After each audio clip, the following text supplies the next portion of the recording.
2, 1, 2, 3, 4.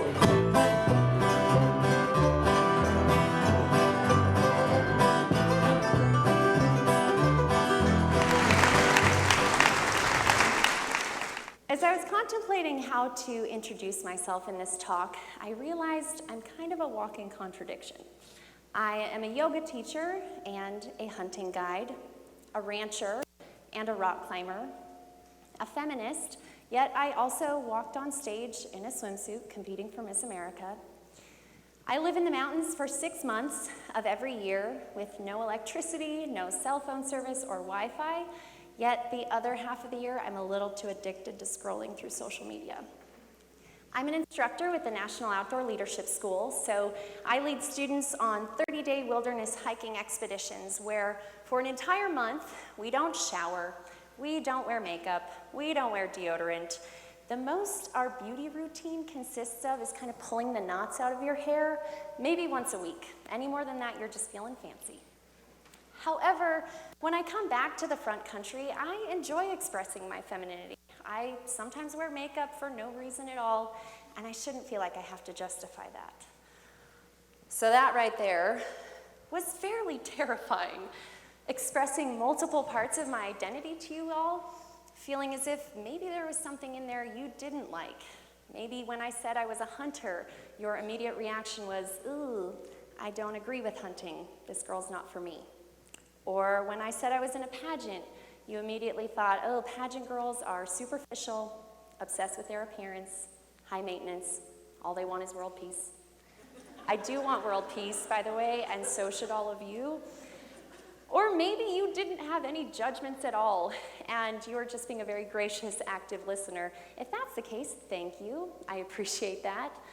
But you see, my brain has been conditioned to believe that people judge, and I've spent a large portion of my life absorbing these judgments and opinions of other people, allowing them to take up too much space, to influence me to censor certain parts of myself, and to conform to whatever expectations of the group that I'm with.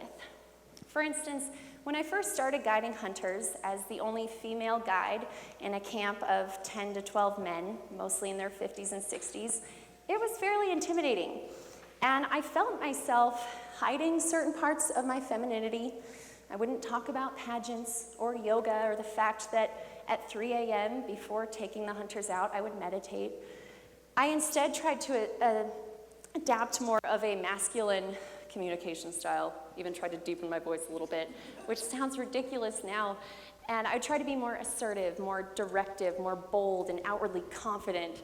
And it makes me uncomfortable even telling you this now, because not only was that ridiculous, I'm kind of pissed at myself for doing that, for feeling the need to mask myself with more masculine traits as a way to earn respect.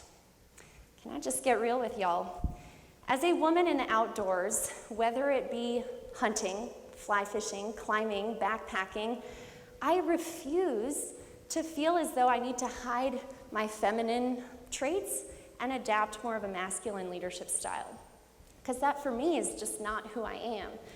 I've come to this beautiful, liberating realization that you can be gentle, compassionate, wearing lipstick for no damn reason at all, yet still just as tough as nails, working circles around the folks next to you, whether they're male or female, and competent and skilled, and just because you're wearing lipstick makes you no less worthy of respect or that status as a badass. This all kind of clicked for me this fall. I was hiking along with my hunter. We had just successfully harvested an elk, and it was snowing. I was hiking through snow up to my knees for about 10 miles with about 100 pounds of an elk on my back. And we were having these conversations about yoga. I was telling him how at 3 a.m. that morning I had done a chakra meditation. I went on to explain what the chakras are, and he started saying, you know, I think I might start meditating in my life. I think yoga could be a really beneficial tool to help me alleviate stress. And then we went on to talk about pageants and what it was like competing at Miss America. And I just had to stop for a moment, partially because I was very out of breath and exhausted, but to smile and realize that my worlds were colliding, that pageantry, yoga, hunting, that there could be a bridge, that you can bring those things together and not feel like you have to live in separate worlds. I am an anomaly. You are all anomalies. In some way, we deviate from the norm, from what is expected. And you can either waste your energy worrying about other people's opinions, allowing that to confine you, make you censor yourself or feel like you have to hide certain parts of who you are, or you can use it as a powerful tool. Anomalies have this incredible opportunity to bridge the gaps. And as you all know, we are living in a world that feels divisive, a world where people are firmly standing on one side of an issue or the other, firm in their stance and like glaring across at the person opposing them. And you feel this tension. Just look on Facebook. You feel this widening. That's not the world that I want to live in. The world that I want to live in is inclusive, doesn't just tolerate diversity, but has a stoke for diversity, where we feel as if those parts of ourselves can be celebrated, that we want to diversify ourselves even more to connect with people on various ways. So this process is embracing the mindset of an explorer. Who is the explorer? This person is driven by curiosity, wanting to see, touch, taste, experience as much as they possibly can in this world, not holding judgment until trying something for themselves firsthand.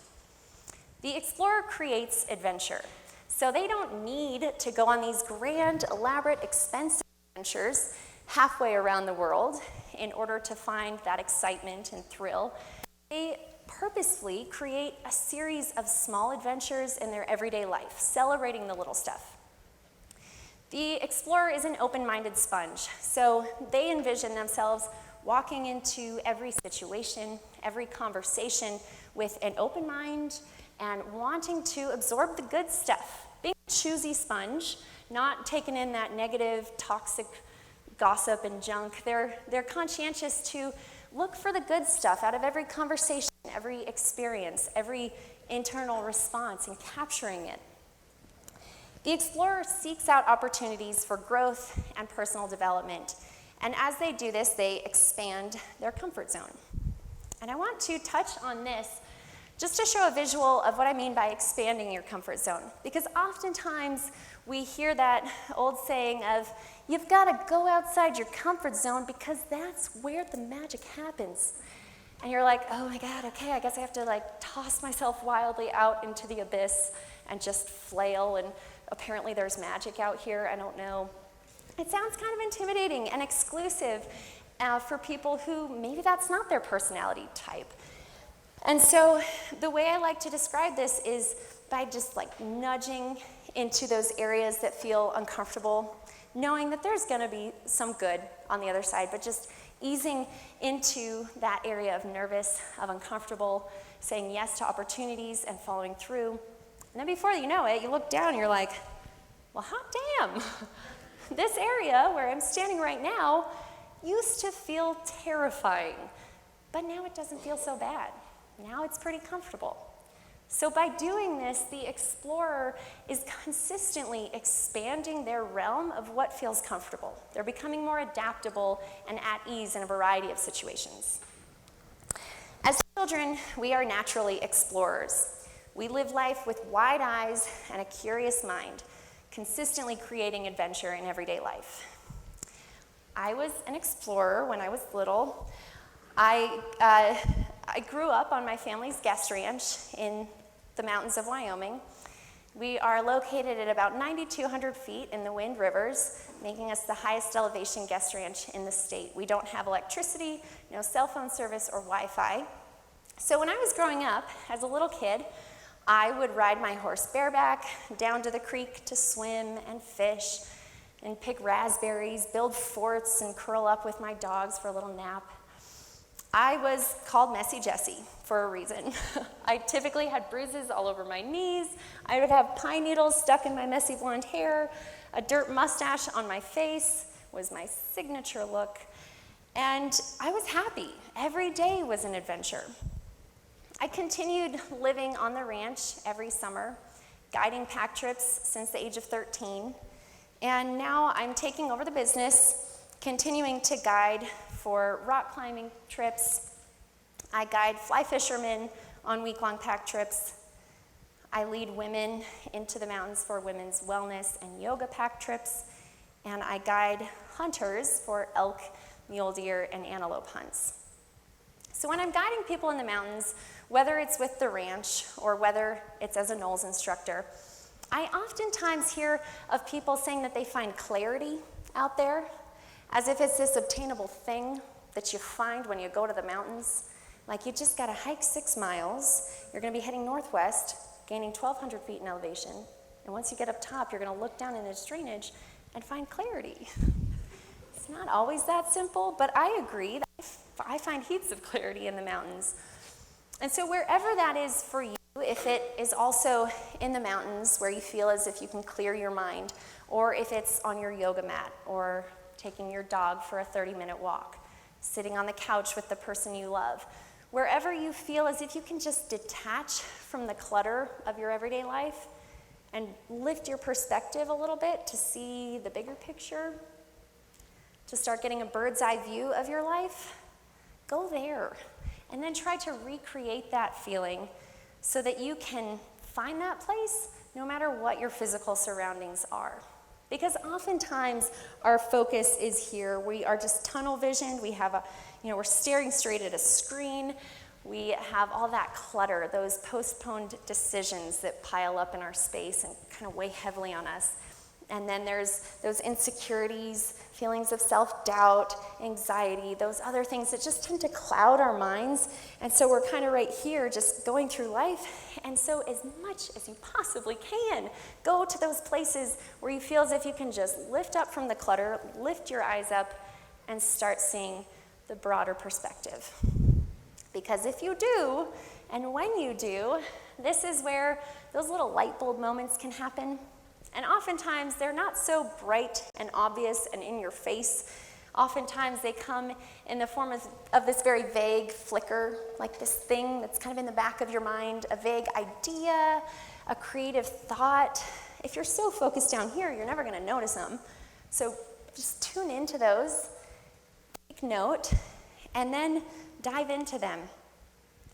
Write it down. Talk it out, sing about it, dance about it, do whatever your form of expression to turn those vague little jumbled thoughts into something real and tangible, something to work toward, because those little flickers have the potential to turn into your greatest passions, your greatest success, your adventures, your relationships, your creations.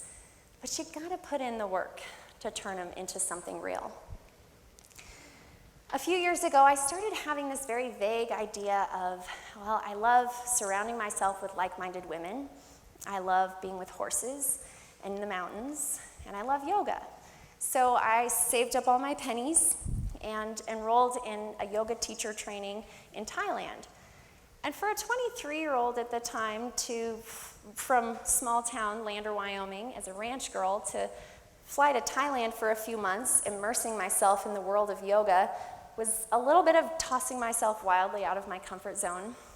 But I learned so much in that experience, and slowly I gained the knowledge as a yoga teacher and started piecing this dream together to make it a reality. And oftentimes, we don't necessarily turn these flickers into anything real because we allow those insecurities to stand in the way. When I was growing up, my dad would always say, never stand around with your hands in your pockets. Like most Wyoming ranchers, he truly believed that there is always a job that needs done. You just gotta look for it, find it, and go do it. And there has been a lot of times in my life where I feel like my hands are glued in my pockets because of this insecurity and fear and anxiety, where I just feel trapped and paralyzed by that overwhelming fear. And so in those moments, it has taken me prying my hands out instead of feeling like a complacent, passive observer of my own life, pulling my hands out of my pockets to be productive and be proactive, to explore as many flickers as possible, traveling to Alaska for 2 months this winter to dive into the world of dog sledding, because that sounded fun, and traveling to Washington, D.C., applying for as many jobs as I could to get a job so I could understand politics firsthand. So the more flickers you investigate, the more you give them momentum, the more you pull your hands out of your pockets to grab onto those flickers, the more your story develops, becomes this diverse, weird compilation of experiences, the more avenues you have to connect with people. But then there's also that other stuff, that we just don't talk about. Like, it's not pretty. It's insecurities. It's our imperfections, those things that we just try to hide. Maybe look a little bit closer into those things and realize that that piece of your story also has great power. And by embracing those vulnerabilities can actually serve as a really powerful way to connect, to share your story on a little bit of a deeper level. When I was Miss Wyoming, I could wear a dress and heels, wear all the makeup in the world, and trust me, I did. But as soon as I looked down at my hands, I would feel like a fake. Like I was just this dirty little mountain girl trying to be something that I wasn't. Because my hands are rough, cracked, calloused, ranch girl hands, and as much as I could try to look the part of a pageant girl, my hands would kind of give me away. And so at first I was embarrassed by that. But as I slowly started to gain an appreciation for my hands, realizing that they supported my message as Miss Wyoming, which was to encourage kids to be active and healthy outdoors, to unplug and go in nature, my hands represented that. They represent 28 years of busting my butt in the mountains to become a competent, skilled backcountry woman, and that I'm proud of. That I can appreciate about my hands. So whatever parts of yourself, whatever parts of your identity that you're like, we're just gonna leave that down here, maybe that's not so good. Maybe start by gaining an appreciation for it. Start embracing it and using it as a way to connect, to share your story a little bit deeper in a raw, authentic, and vulnerable way. So I encourage all of you to carry forth, continue exploring with an intention set on growth, with your intention set on diversifying who you are, exploring as many curiosities as you can, because as you do, they can turn into your greatest passions, successes, all the significant parts of what make you you. And as you do this, you have more avenues to build connections, to bridge the gaps, and bring our world just a little bit tighter. So with that, I'd like to wish you all world peace, encourage you to send it, cowboy up, and namaste.